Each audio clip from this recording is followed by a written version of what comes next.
Example, if f of x is equal to 3x plus 1, g of x is equal to 2x minus 2, and h of x is equal to the root of x minus 1. Determine the g of f of x. Now, alternatively, we could write, this is equivalent to the g composed of f of x. Now, the g of f of x is going to be equal to, it was really clumsy. Well, I am going to apply my function f. So I'm going to apply my function f to the inputs of x. And the outcome, f of x, is 3x plus 1.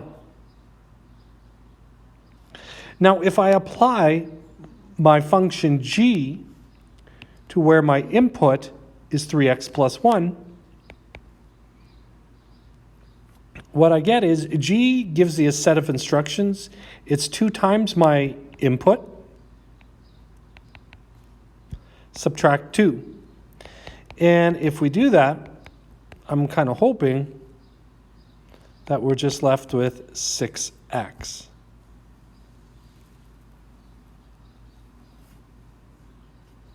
So the function g of f of x is equal to 6x.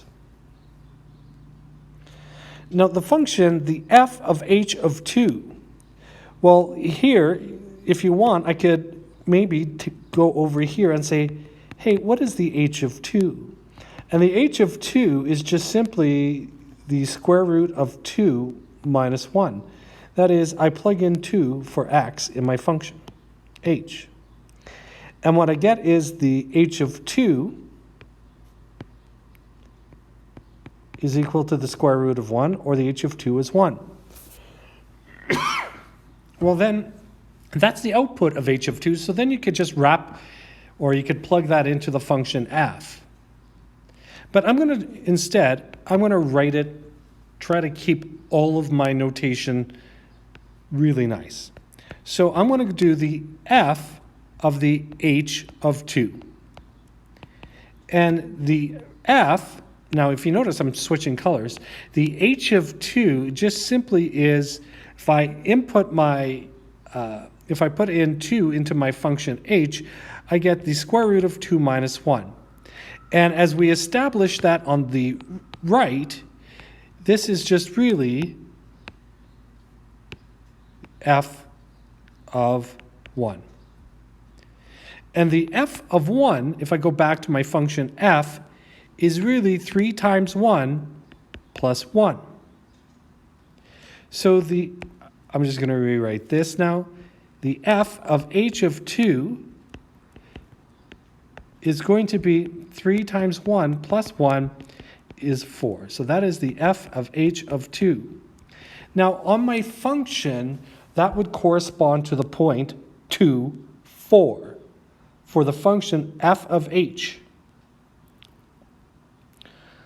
All right, the h of g of 12. Yikes, this is getting absolutely insane. Okay, so I am just going to maybe widen this out. And maybe,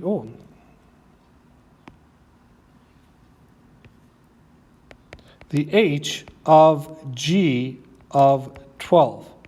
Now I'm going to look to my function g. What does my function g say? 2 times my input minus 2. So h, and I'm only going to look at my function g, which takes 2 times my input minus 2. And what we do is, if you simplify what's in the brackets, that is the h of 22. The h of 22, well, the function h is the square root of my input minus 1.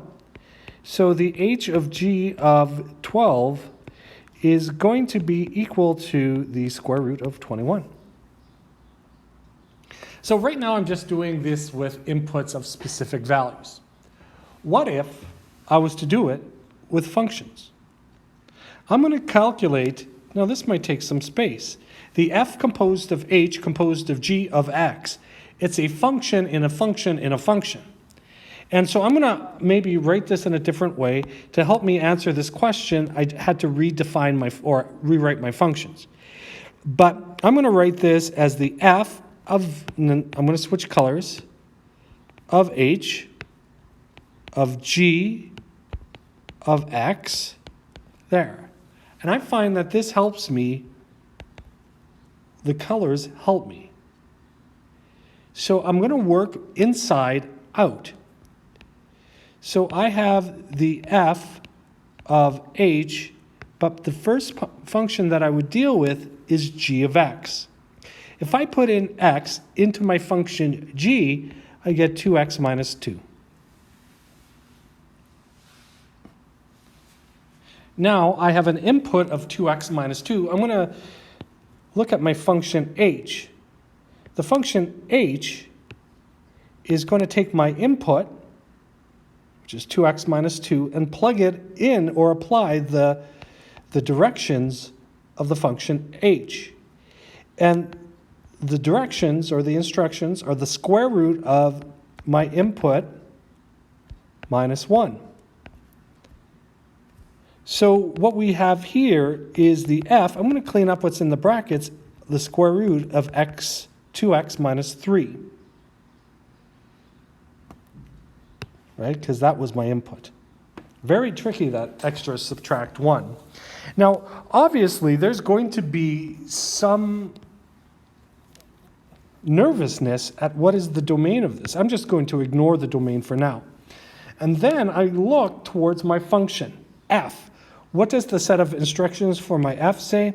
Well, it says 3 times my input plus 1. So I guess I should probably write this as 3 root 2x minus 3 plus 1. That is the f of composed of h composed of g of x. Now we're getting a little bit complicated.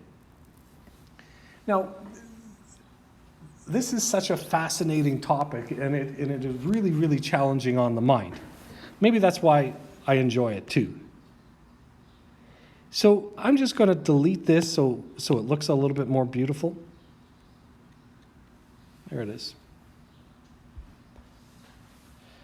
So the domain of a composite function. From the definition, I think I borrowed this from the textbook.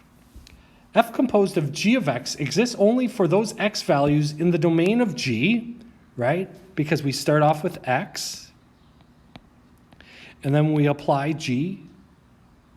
So f composed of g of x consists only those x that are in the domain of g. So you have to check if x is in the domain of g. And then your next step is, now since this is your input, you have to make sure that the output of g of x is in the domain of f of x. That is, it works in the f of x, or in my function f. Said in different words, the function f of g of x exists only in the domain where x is a valid input of g. So x has to go into g, and it has to have a good domain. And then the output of g of x has to be a valid input into the function f. So whatever is coming out of g, it has to have the ability to go into your final function f to be classified in the domain.